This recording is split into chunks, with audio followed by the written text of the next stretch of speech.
ربیع الاول والے دن عید منانا حضور صلی اللہ علیہ وسلم سے ثابت۔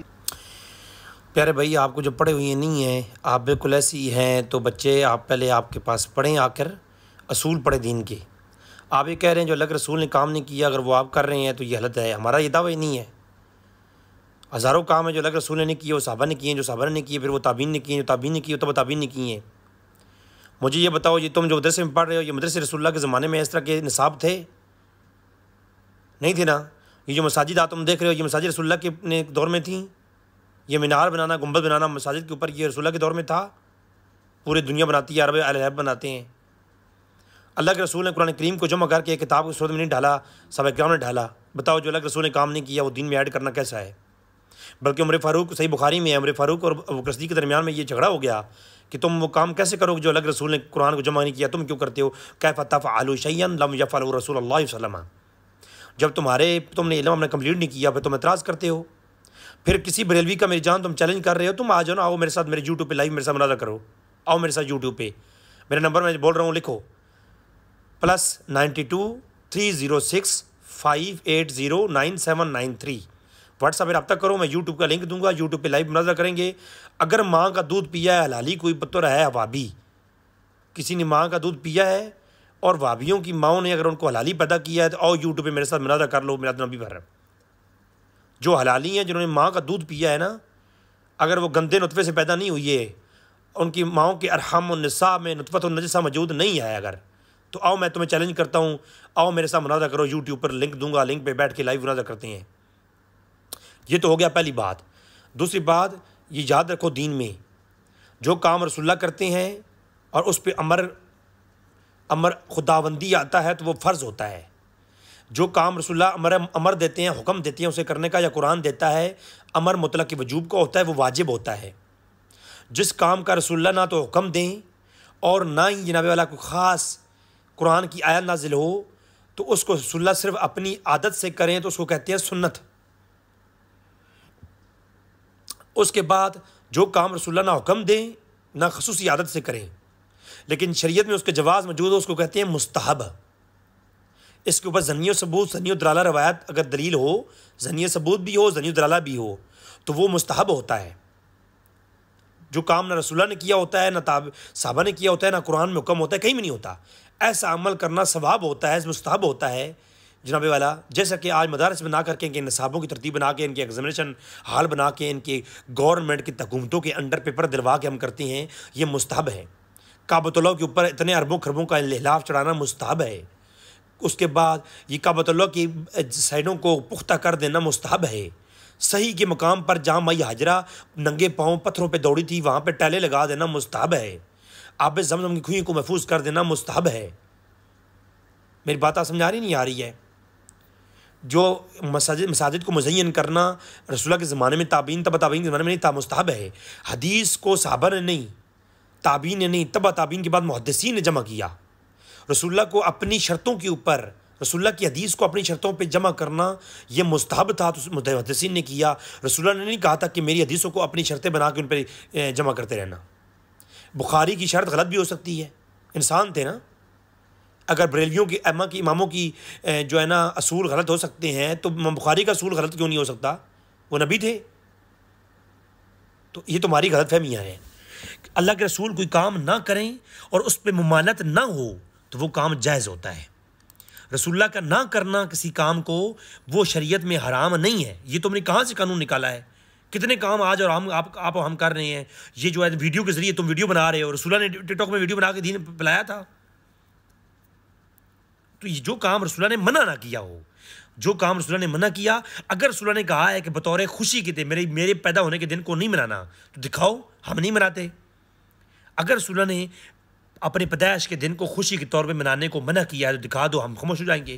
اگر منع نہیں کیا تو پھر کرنا مستحب ہے، اس کے اوپر دلائل ہیں ہمارے پاس دلائل ہیں۔ اب مستحب ہونے کے دلائل تو میں نے دے دیے کہ مستحب ہونے کی ہم میلاد کے طور پر خوشی کے دن منانا، خوشی کے دن کو عید بولتے ہیں نا لغوی طور پر، تو ہم عید منانا یہ کیوں کرتے ہیں؟ ہم میلاد کو مستحب سمجھتے ہیں۔ اور مستحب کی دلیل کیا ہوتی ہے؟ ظنی و ثبوت، ظنی و دلالہ۔ آؤ دکھاتا ہوں میں تمہیں، یہ ہے صحیح مسلم۔ عاشورہ کا دن مناتے تھے بطور عید، صحیح مسلم حدیث کا نمبر ہے، آپ دیکھ لو، یہ 2661 عاشورہ کا دن مناتے تھے، ٹھیک ہے. حضور نے فرمایا میں بھی تمہارے ساتھ اس دن کو مناؤں گا، ٹھیک ہے جی. یہ صحیح مسلم ہے. بطور یتخذونہ عیدا، یتخذونہ عیدا، ٹھیک ہے. آپ پڑھے لکھے نہیں بچے، آپ کا فیٹر مجھ سے گم ہو گیا ہے، آپ میرے پاس ہوتے میں آپ کو فیٹر بلاتا نا، فیٹر. یہ صحیح مسلم کی ایک اور روایت ہے، 2005 2004 دونوں میں بطور عید، بطور تاخذہ یہود العیدا قال النبی صلی اللہ علیہ وسلم کہ میں بھی تمہارے ساتھ اس عید کو مناؤں گا، ٹھیک ہے جی.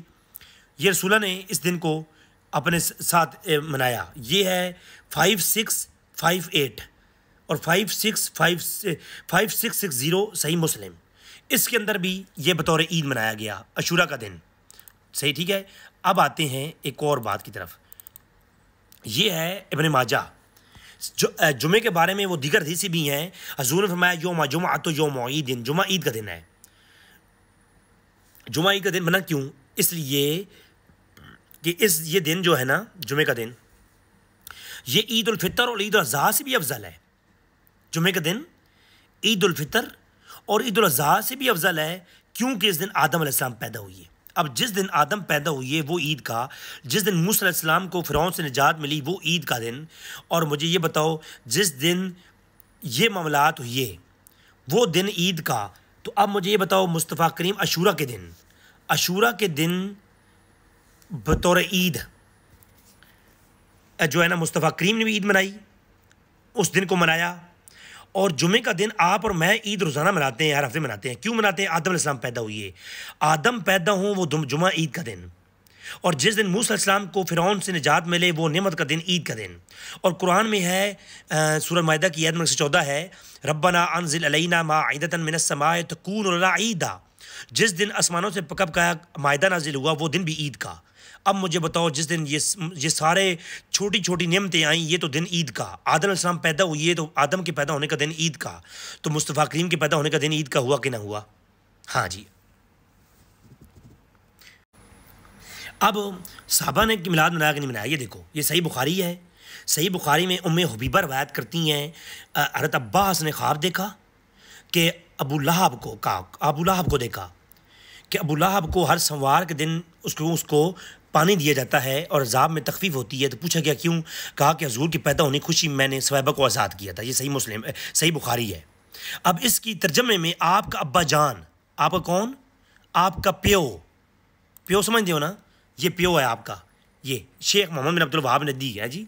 وہ لکھتا ہے کہ ابو لہب کیا تھا کہ وہ قال ابن جوزی کان حاز ابو لہب کافر الذی نزل القرآن بذمہ الجوزی بفرحۃ لیلۃ المولد النبی صلی اللہ علیہ وسلم.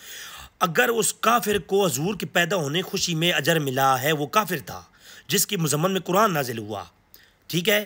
تو کیا شان ہوگی فیما حال مسلم مواحد، جس مسلم مومن کی کیا شان ہوگی جو حضور کو اللہ کا نبی سمجھ کے میلاد مناتا ہے. ہاں جی، اس کا شان تو اس کافر سے بڑی ہوگی نا جی. یہ ہے عبدالحق محسن دلوی. کیونکہ تم لوگ تو مسلمان نہیں ہو نا، مسلمانوں کی میں علماء بتا رہا ہوں، انہوں نے بھی اس واقعے کو لکھ کے میلاد کا جواز نکالا. یہ ہیں جناب والا علامہ شمس الدین الجزری، 800 سال پہلے کے محدث ہیں. 800 سال پہلے انہوں نے پوری میلاد پہ کتاب لکھی. انہوں نے بھی کہا کہ مومن کو کتنا اجر ملتا ہوگا جب کافر کو ملا ہے. تو جناب اس کے بعد یہ ہے، یہ تمہارے باب کی کتاب ہے وہ تو آ گئی. اس کے بعد یہ ہے علامہ زرقانی کی شرح المفہم الدنیا، انہوں نے بھی سیم یہ بات لکھی ہے. یہ ہے علامہ ابن قیم التیمیہ، انہوں نے بھی یہ بات لکھی ہے.